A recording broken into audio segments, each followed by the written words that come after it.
My wife informed me that it's officially spooky season and I love making Halloween sound design, so I'm going to show you how. So really, to make any sound effects like spooky, the easy route is to take a sound effect you already have and add something extra.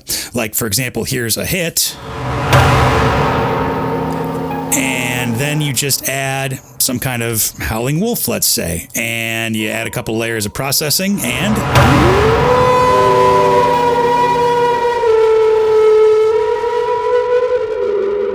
spooky.